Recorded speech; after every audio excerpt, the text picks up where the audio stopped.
Coming up on Philosophy Talk. In my culture, if you are a composer, you compose for the community. You don't put your name on it.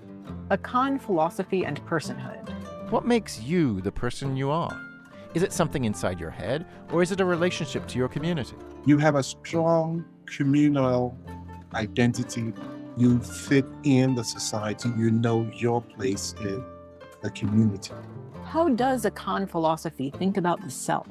The idea of thinking deeply and reflecting on one's life and the lives of other people is part of being a person.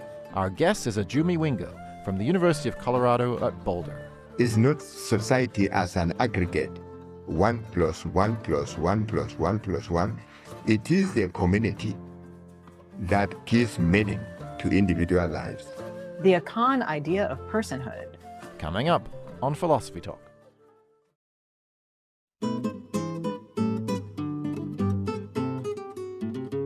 Is your inner life what makes you you?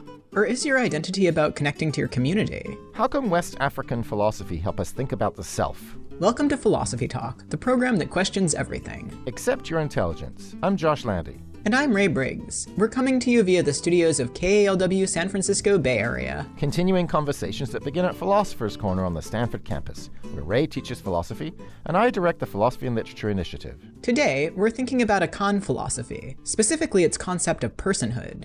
Oh, Akan philosophy is really cool. There's a whole centuries-old tradition in West Africa of discussing big topics like the meaning of freedom, the most ethical way to live, and what it means to be a person.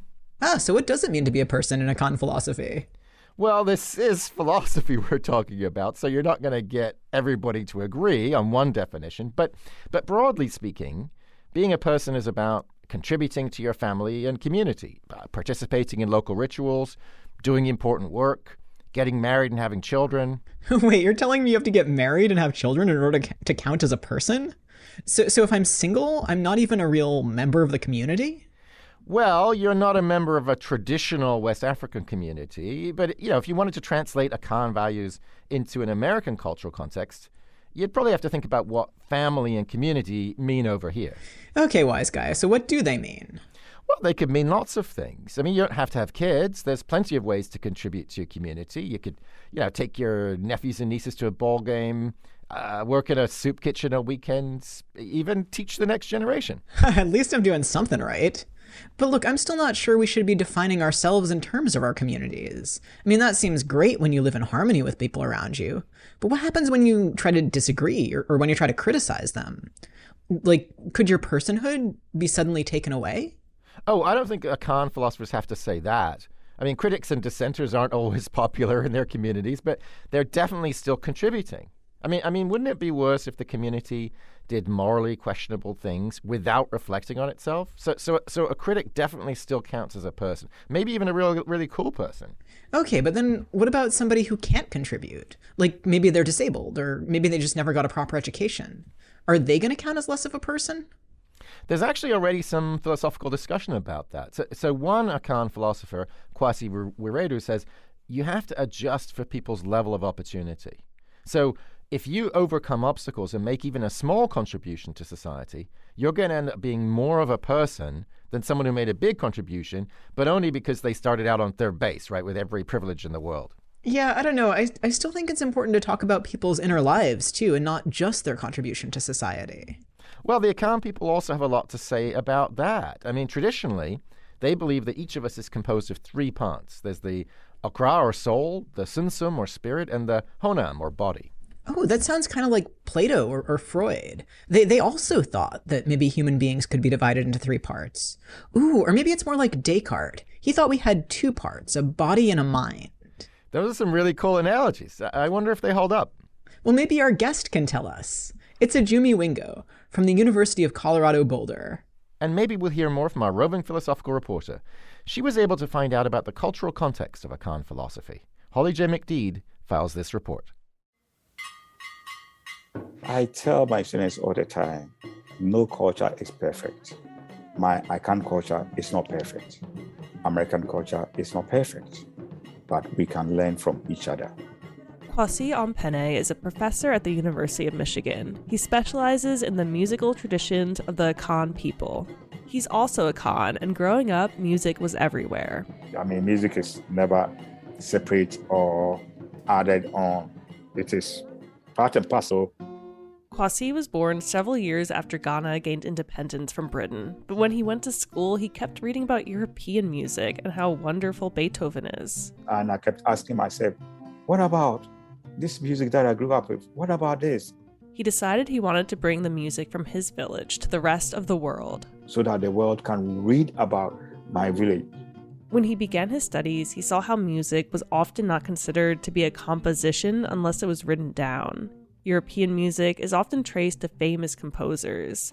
But in the Akan tradition, people don't put their names on everything. We have songs.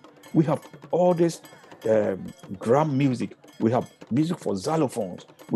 They didn't just fall from heaven. Individuals created them.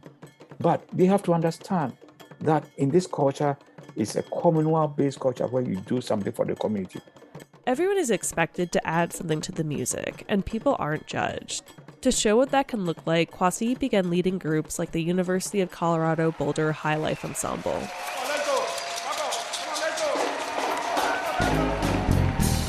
Yeah. There is no line drawn between the performers and the audience. In European music, the ending is often fixed. Take the Hallelujah chorus, for example. The chord that is projecting finality is there in European culture.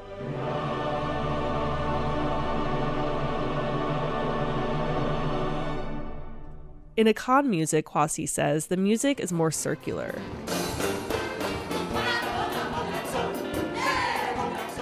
A typical example also in African American is when they do their song, they do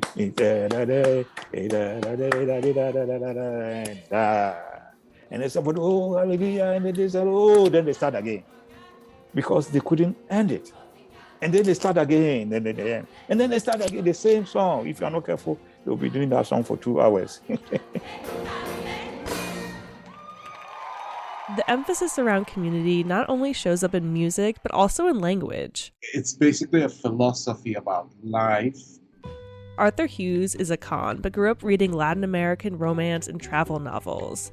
Now he's the director of Latin American Studies at Ohio University, where Akan is taught. Hughes says in his culture, you're not considered an adult until you have a proverb to back up every thought you have. You do everything because of what somebody has already said or thought or decided. For example, this proverb, you do not point with your left finger to your family house. And the reason behind this is that the left finger is supposed to show contempt, and you do not therefore do things that disgrace your family or bring your family honor down. From Ohio, Hughes stays connected on WhatsApp. The chats with family and friends in West Africa are constant. On 2 occasions, he's had to take himself off the platform because it's too much. They talk about everything, from politics to religion to football. There's no specific agenda. Yeah, don't tell me why Arsenal is better than Manchester United. I don't need to know that. In his culture, there's a family elder who keeps these connections going. His sister recently got the task. She's just 63 and head of the family now. She holds a position. She has to be consulted on matters relating to the family, births, deaths, funerals, whatever. And with technology, she has also become the keeper of the birthday calendar. So she sends out messages on everybody's birthday. And thanks to Proverbs and WhatsApp, the Akan community stays connected and the traditions keep spreading.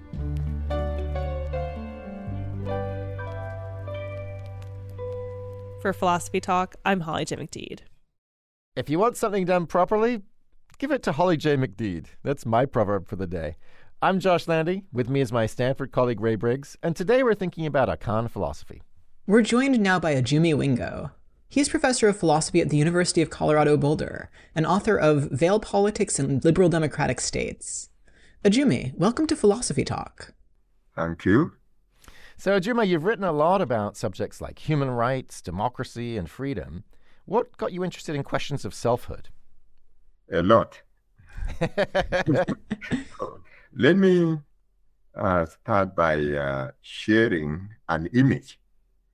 If you go into the Akan community, you are going to see a motif of two crocodiles sharing one stomachs with their head locked in combat over the mastication of food. And the caption is, "Stomach makes up crocodile.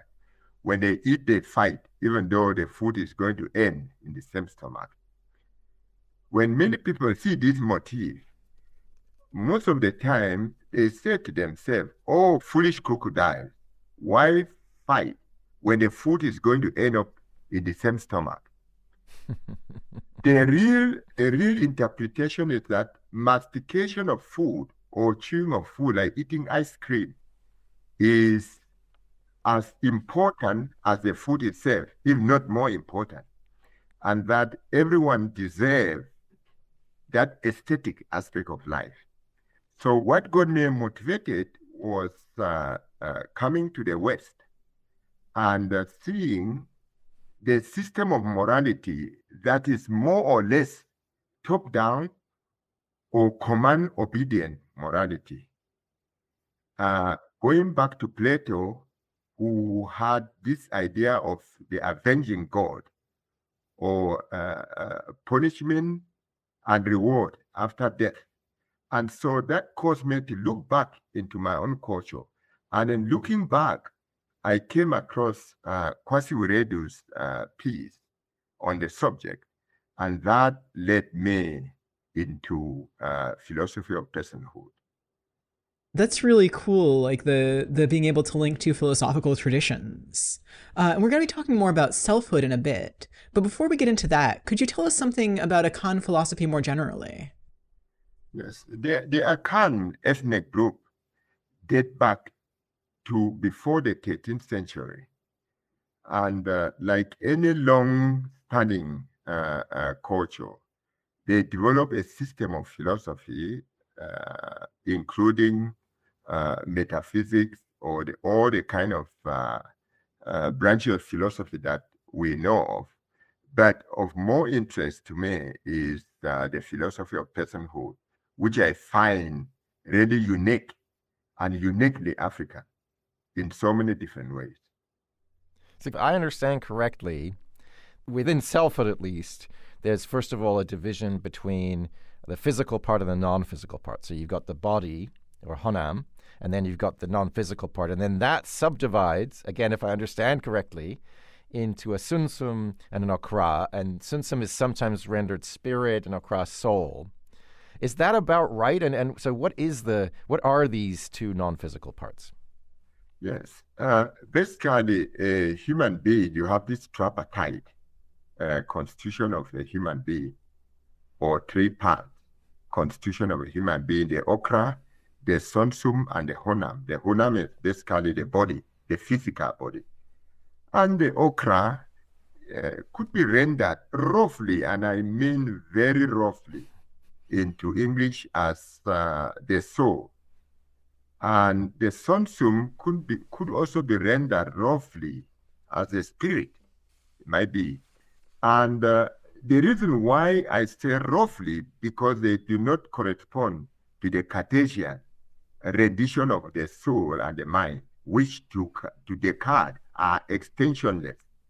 For the Akan, the okra and the sunsum are paraphysical, not totally physical, and not totally not physical. So your okra and your sunsum are located where your body is, sort of? Yes, they are located in your body. And that is where the idea of the paraphysical comes in, because with Descartes, the idea of how does the physical interact with the non-physical, that has been a standing question in Western philosophy since Descartes, even going back to Plato. But for the Akan, the answer is very clear. You cannot have the physical and the non-physical interacting unless the two have some sort of direct relationship. And in this direct relationship, they have the physical aspect of it. And that's why Kwasi Wiredu called it para-physical. You're listening to Philosophy Talk. Today we're thinking about Akan conceptions of personhood with Ajume Wingo from the University of Colorado Boulder. Can you be a person all by yourself? How do work, rituals, and family connections support you in being who you are? What happens when you're out of step with the ideals of your society? Individuals, communities, and conversations across cultures, along with your comments and questions when Philosophy Talk continues.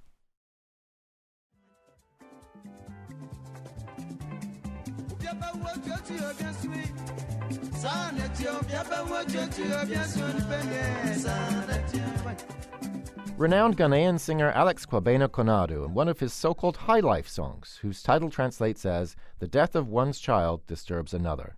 We're thinking about the Akan of Ghana and their views on personhood. I'm Josh Landy, and this is Philosophy Talk, the program that questions everything. Except your intelligence. I'm Ray Briggs, and our guest is Ajume Wingo from the University of Colorado Boulder, author of Veil Politics in Liberal Democratic States. We're pre-recording this episode, so unfortunately we can't take your phone calls. But you can always email us at comments@philosophytalk.org, or you can comment on our website. And while you're there, you can also become a subscriber and gain access to our library of more than 500 episodes. So Ajume, Josh and I were arguing at the top of the show about whether you can be a person if you don't contribute to your community. Do Akan philosophers have a consensus about that? Yes, the Akan philosophers, I mean, like every other philosopher, there are going to be differences. And that's what it means to be a philosopher in the first place. But there's a general consensus around the area of a graduated system of personhood. You can be a person at different levels, and there's no upper limit you can score in personhood. And the way that works is through your contribution to your community, to your particular community, and to the community of human beings. For example, the first way that an individual will score in personhood is through proper behavior in the public. The appearance in the public, you should be well clad, you should behave well, you shouldn't defecate on the street, you shouldn't more or less, as Americans would say, toad or fart in the public. If anyone who doesn't comply with this will score negatively, indeed, and they end the appellation that such and such is not a person. I see. So if I dribble my lunch down my shirt, that's a mark against my personhood. But it sounds like that's not all I can do to be a person. So if I succeed in presenting myself nicely in public, what's next? Yes. The next thing is that when a young person grew up, you should build a hut for yourself. This is not a demand for a big house, because you are just entering into a personhood well. And you should get married and have children. And having children alone is not enough. The children should be fat. And fat translates as healthy. If you want to translate it literally, it means healthy. And your home should be, the children should not only be fat, your house should be a magnet of children from lineage families. And if you happen to have a child or children that are not slightly related to you, you score very high. And also, if you have a disabled child or a child with problems, in fact, you will score extremely very high, because there is a saying among the Akan of Ghana and then so of Cameroon that a good household is one in which no matter what music you play, there is someone to dance. So in a good household, all the kids shouldn't just be go-getter. There are some that doesn't know where it's entering, they don't know where it's coming. There should be some disabled kids. And it is that combination of household that make up a good family. But that is not all. There is also many, many occasions for scoring in personhood. Occasions like marriage, like childbirth, like death, celebration require people to contribute. And someone who contributes handsomely or beautifully score very high. And someone who drag their feet during such occasion is going to score low or negatively. Also, defending your community, like the People's Army, you want to call it, or militia, that is also very important, as well as contributing to the governing of one's community. So it sounds like there's a sort of a series of expanding circles, presenting yourself properly to start with, and then caring for your immediate family, and then caring for people who you're taking care of but aren't directly descended from you, for example, and then caring for your community. I want to ask you a specific question. I remember coming across the idea that in a marriage, in the ideal marriage, it should be an equal partnership. Is that right? Yes, that is right. The household should be jointly administered by the two spouses. And that is important. A spouse who tyrannize over another will score negatively, indeed. So I'm noticing a lot of differences from the American values I was brought up with. Some of which I really like the idea that you should have dancing as well as hard work all the time, and like the lack of fat shaming and disability shaming is really refreshing. And the notion of equal partnership and no tyranny within the household. Yeah, that all seems very refreshing. And then there are other parts where I just sort of struggle to think how I would translate it to my own cultural setting. So like the idea of building a hut, I guess, is sort of similar to the idea of like not living with your parents anymore. But, there are a lot of cultures where children do live with their parents for longer. Does it make sense to try to translate like the Akan conception of personhood to a different culture in the first place? Absolutely. There are, in fact, there is a catalog of ways of scoring positively and negatively. And if you go to other cultures, it might just be something as important as recognition of children. Let me give one example here. I was hiking on a trail here called Sanitas. And right on top of the mountain, I saw a little girl who well-dressed, more like what you call a princess. You call little girl princesses here. And as I'm passing, you have this group of hikers, group of men and women. They just fling past this girl. No one said anything. I stopped by her and I said, wow. I said, little girl, you are the youngest hiker I've seen here today. You can see the smile, the girl beam with smile. And I said, and you don't even look tired. And the girl then went on running up the mountain. And when I left, the parents said, this is the best thing that you've done for our daughter. That she was already tired, but once you told her this, she went on running up the trail. This is wonderful. They thank me.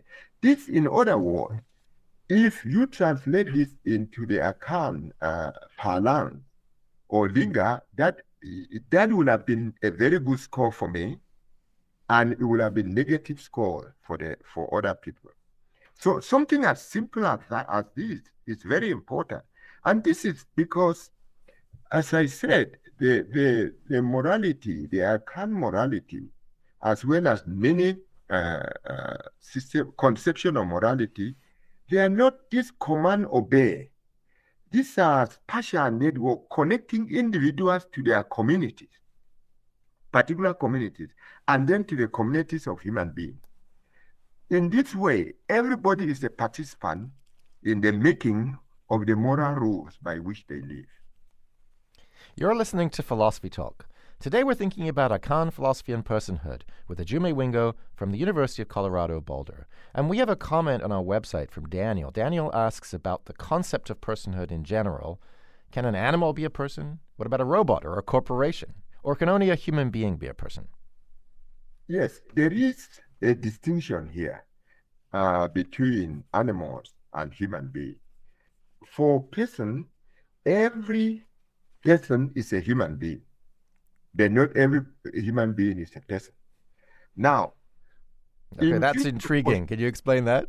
Yes, in virtue of possession of the okra is a divine spark or speck in every person. In virtue of the possession of the okra, you are either a human being or you are not. And if you have the okra, which every human being possesses, then irrespective of whether you are a man or woman, or irrespective of sexual orientation or of your race, everyone is a human being. But there's a distinction here. In this way, animals, they do not have the okra. Animals, they have a different thing called sasa, which is more like a stool-like kind of thing, but that doesn't make them human beings. Personhood only applies to human beings and not to animals.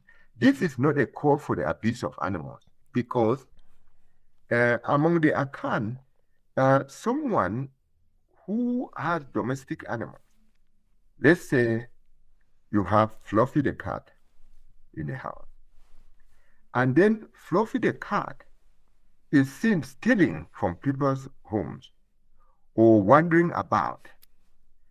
That will lead to a moral condemnation or opprobrium on the owner of the cat. And for that reason, it is the case that it's not any call for abuse at all, because among the Akan, animals are wonderful. Even though they are not part of the human race, they are just wonderful. And you score very well for taking care of these animals the way that you take care of yourself. I would guess that if not every human being is a person, that not being a person is also not an excuse for abusing a human being. Is that also right? Absolutely, because in this system, graduated system of morality, of scoring for personhood, as I said, there's no upper limit to how high one can go. There is the lower limit to how far one can fall. You fall to the level where you are a human being. And as a human being, you are entitled, and I call it entitled in the strong sense, to irreducible dignity, matched with certain rights, like the negative right not to be abused or not to be killed wantonly, and the positive right to be given what is necessary to sustain life. So it sounds a little bit like Immanuel Kant's idea that, look, all human beings have the capacity for reason, and that grants everybody a certain basic dignity. It grants everybody certain rights, as we would say now, a moral standing. It forbids other people from maltreating us, treating us as mere objects, right, as mere means to an end. And so that's sort of the ground, the basic starting point. And then on top of that, we are called upon to layer contributions to our community so that we can go up the scale of personhood. Does that sound right? And would you think there is a kind of kinship there with Immanuel Kant? Well, to an extent, there is a kinship with Immanuel Kant. But this sort of minimal conception of a human being, that we are all rational beings, we are maybe moral and rational beings, or this can be misleading, because just merely having the potential to be a human being doesn't make you into a person. And in fact, when someone condemns someone that they are not a person in Akan, it is in recognition of that rationality. Now, one of the things about Kant that I will point out to is that at the end of the day, Kant also appeal to this command obedience and to Plato's view about punishment and reward after death. But again, this minimalist approach make one in the Western world, that is just who you are, that is it. But the maximal approach, whereby you have to be more than this potential for rationality, you have to actualize this potentiality. It is just an actualization of the potentiality that go on to make up this conception of personhood. And Kant does not recognize that in ways that the African does, because the question becomes, what comes after this potential? That is where community comes in. As a member of the community then come up with the moral ideas, with the way that we should live our lives. So with Kant, the idea is that an individual is antecedent to the community. But with the Akan, the community is antecedent to the individual. And that goes on with John Beatty's saying that I am because we are. And since we are, therefore I am. So I want to ask more about the community, because I really like the idea that community is important to who we are as individuals, but I worry about cases where something has gone wrong with the community. So what if my community has like really sexist values or is cruel to outsiders? And I want to challenge that. Like, does that interfere with my ability to be a person? If I'm at odds with my community, like, how do I sort of both live up to the idea that I should be a person and try to make my community better? In fact, there is one of the reward for scoring is that you earn a ticket to the ancestral world, which is more that like the destiny of human being, so to speak. Now, among the Akan, someone who doesn't just behave erratically or irrationally, but someone who, out of the consideration of the moral precepts by which their community lives, or someone who has actually gone away, left the community, goes away and come back. When you come back, you score very high.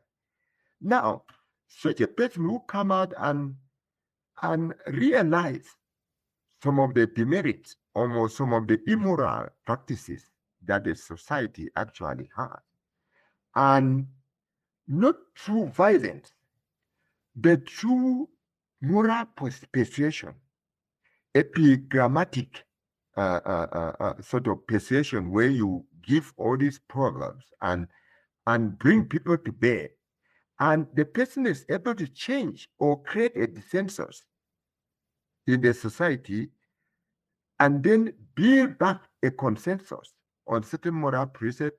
Such a person becomes a pantheon. Yes, and when such a person dies, they say that the person is not yet dead yet. They say when someone dies, they are not yet dead. We call that life in death. Such a person continues to live on and guide the community of the living. And the person will live on for very, very long time indeed. In fact, those are called the immortals. And those will be people like Nelson Mandela who challenge the appetite. You're listening to Philosophy Talk. Today we're thinking about Akan philosophy with Ajume Wingo from the University of Colorado Boulder. What does Akan philosophy mean to contemporary Africans? What can it teach the rest of the world? How will a long-standing philosophical tradition adapt to meet new challenges? Akan philosophy in a changing world, when Philosophy Talk continues.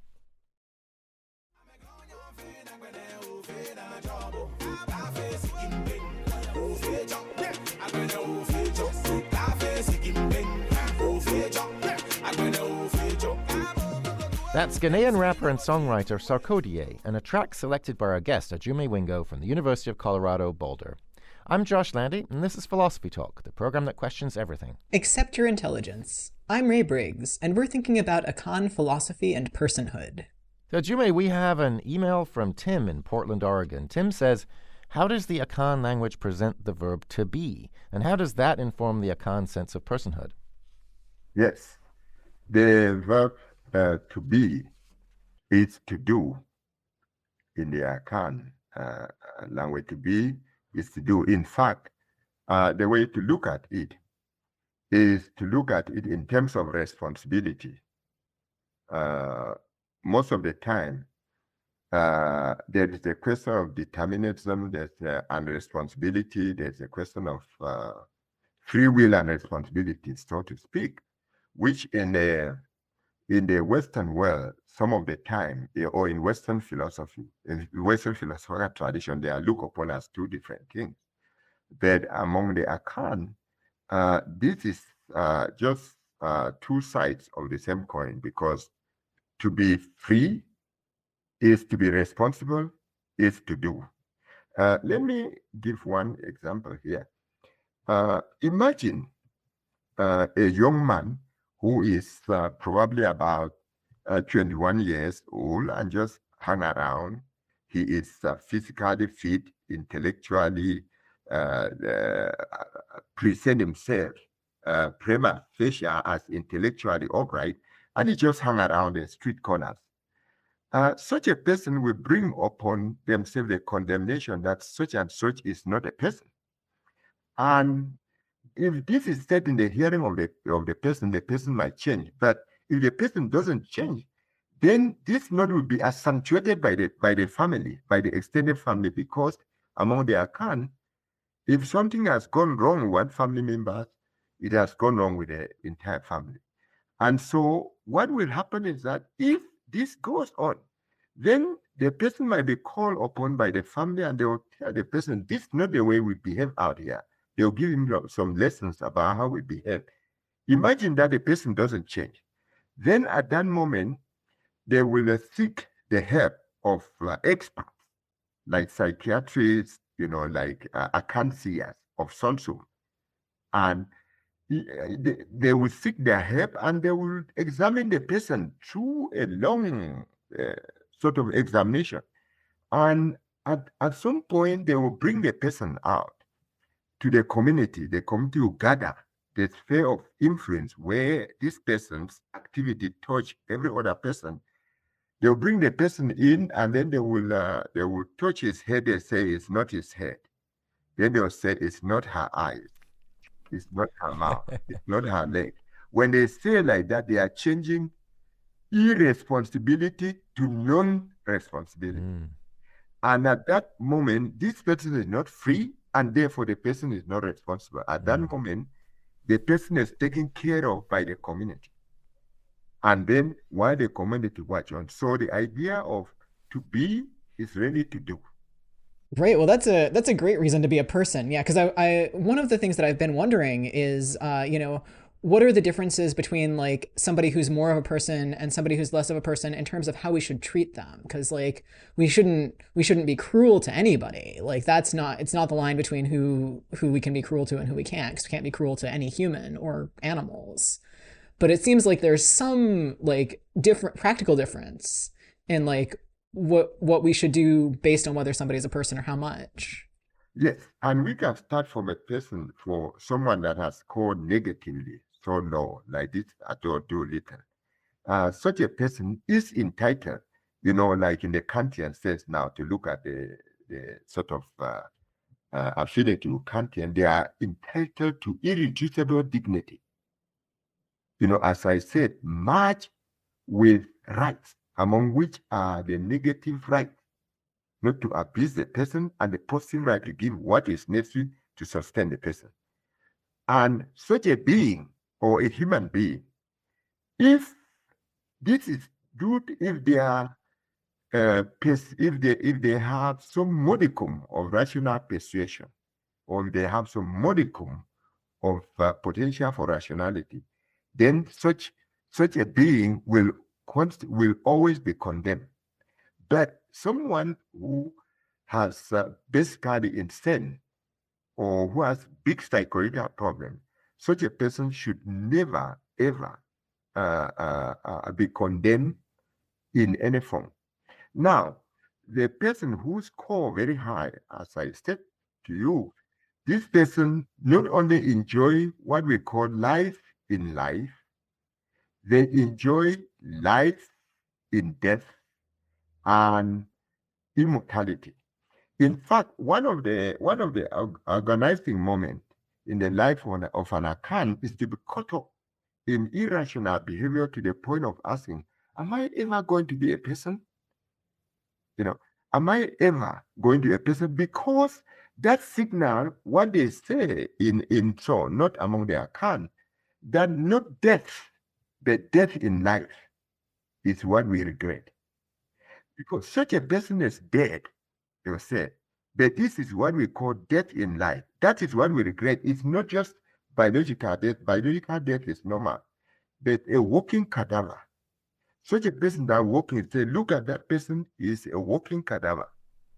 So it seems like this way of thinking about personhood is going to support very pro-social communal values, right? It's going to generate cooperation. It's going to solve the free rider problem, people who just take without giving, while at the same time retaining the moral value of the least productive, of people who, through no fault of their own, are unable to contribute.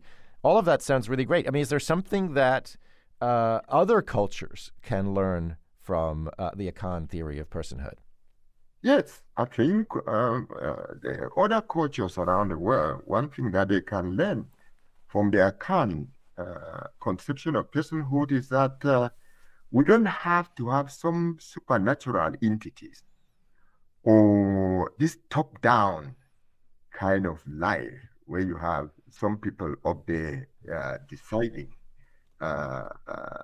this command obedience, whether it is coming from some supernatural being from the all high, or we don't have to have all this superstition around the way we should live our life to live well.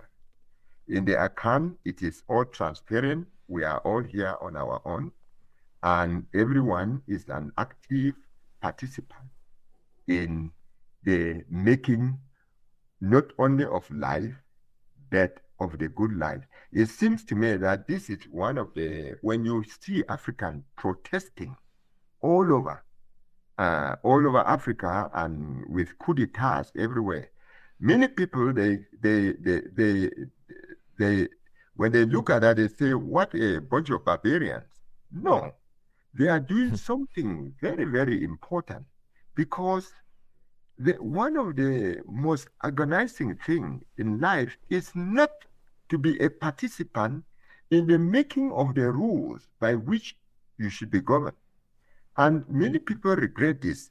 That's why I started with the crocodiles with sharing one stomach with their head locked up in combat over the mastication of food. And many people say, hey, stupid crocodile, why shouldn't you just sit back, let the other one eat? The food will end up in the same stomach anyway. And the retort is that no. Someone who says that doesn't know the aesthetic of life, the idea of see and be seen, the idea of participating in the moral world, in the public world. And some of the time, this has come up in the Western world here when I've been heard some time ago when homosexuals or gay people were being told, and lesbians, they say, well, do what you can do as long as you are doing it in the dark or in the closet. The Akan says, no. Everybody has the penchant to see and be seen. Everybody wants to contribute in their personhood, and the idea of asking someone to sit back, like the two crocodiles with their head locked up in combat, asking one head, you are foolish, why fight? No, it is important. In fact, the beauty of ice cream is in the palate. The beauty of wine is in the palate. After that, the rest of the thing is you're worrying about the calories, but it is in the palate. That aesthetic aspect is very important. I think that the rest of the world can learn this. In fact, even in democracy, the idea, how do we democratize the world? How do we reach a point where it's not some dictator, some god, or some commanding, avenging god, or somebody somewhere telling us what to do? The Akan conception of personhood can begin to give us a transparent, a very clear way by which we human beings can manage our affairs. And if African yield to this, in fact, Africa would be a very transformed place indeed. That's a beautiful note on which to end. Ajume, thank you so much for joining us today. Thank you very much. Our guest today has been Ajume Wingo, professor of philosophy at the University of Colorado Boulder and author of Veiled Politics in Liberal Democratic States. So, Ray, what are you thinking now?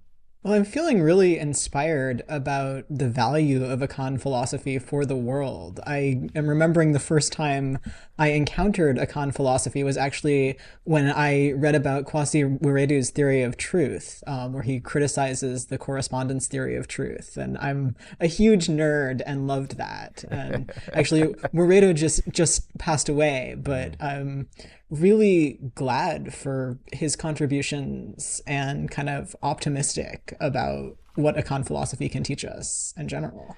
We're going to put links to everything we've mentioned today on our website, philosophytalk.org, where you can also become a subscriber and gain access to our library of more than 500 episodes. And if you have a question that wasn't addressed in today's show, we'd love to hear from you. Send it to us at comments@philosophytalk.org, and we may feature it on the blog. Now, if only personhood were scored on speed, it's Ian Scholes, the 60-second philosopher. Ian Scholes. In the Akan philosophy, as I understand it, full personhood is something attained in increments. Full persons are generally mature members of society, including all kinds of people, lawyers, actors, thrill seekers, politicians, snipers, plastic surgeons, a wide cultural net built by consensus, it seems, based on public virtues, perceived glories, fame, reputation, ethics, manners, all kinds of things. But the other half of this belief is that humans are persons before they have personality traits. At our core is an innate personhood, not what is got, but that which gets. This concept of innate personhood leads by some to infer selective reincarnation, kind of like evolution. Selected for personality traits to be acquired later. It almost seems like Lysenkoism. We grow arms so we can grab the low-hanging fruit, only in reverse. We're not grabbing the fruit of the past, but preparing to grab the fruit of tomorrow. This is heady stuff, and might explain human fascination with fortune-telling. Astrology, the tarot deck, etc., shuffle the ingredients of chance and personality without ever really changing the terms. Western culture is also full of gods who are stand-ins for every sin and virtue that leads to glory or ruin. If we carry all these sins and virtues within, we are as toddlers in Plato's cave, dreaming ourselves into life. But America is strange. We are diverse, but band together in cults, communities, voting blocks. We have an incredibly wide range of culture icons, from Abraham Lincoln to Jesse James, Marilyn Monroe to Hillary Clinton. A zillion dreams to uphold, little stories to embody. Following your dream also means learning to play like Jimi Hendrix, learning to soldier like Audie Murphy, learning to dance like Fred Astaire, learning to solve crimes like Sherlock or Batman, or on the flip side, learning how to be the next master criminal. We'll have America glued to the news if he ever gets caught. Could these paths all be locked inside each and every one of us? I just saw a miniseries about a guy with multiple personalities, allegedly, who committed a crime while in the thrall of one, which none of the other personalities even knew about. Why punish his inner multitudes, was the defense, when only one version was guilty? He was found not guilty by reason of insanity, then sent to an institution, landing a book deal, not to mention sex with fellow inmates. He even got a car so he could take supervised forays into the real world to meet with his ghostwriter and various experts.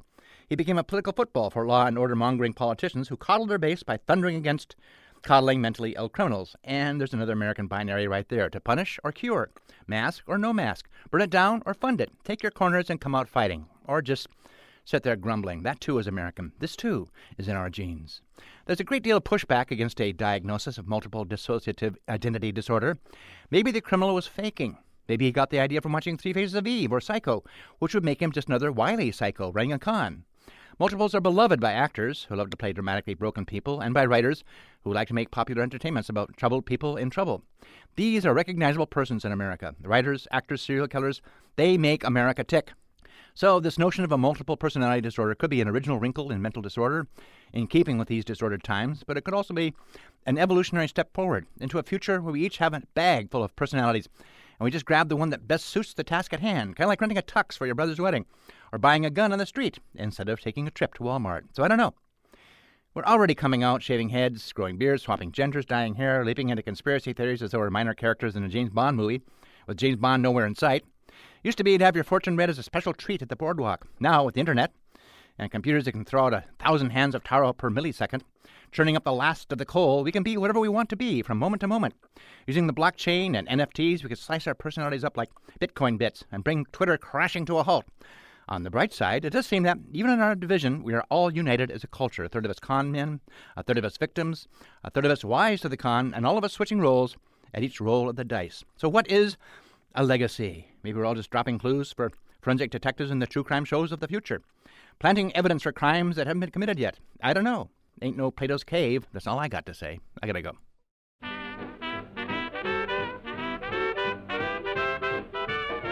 Philosophy Talk is a presentation of KALW San Francisco Bay Area and the trustees of Leland Stanford Junior University, copyright 2022. Our executive producer is Ben Trefny. The senior producer is Devin Strolovich.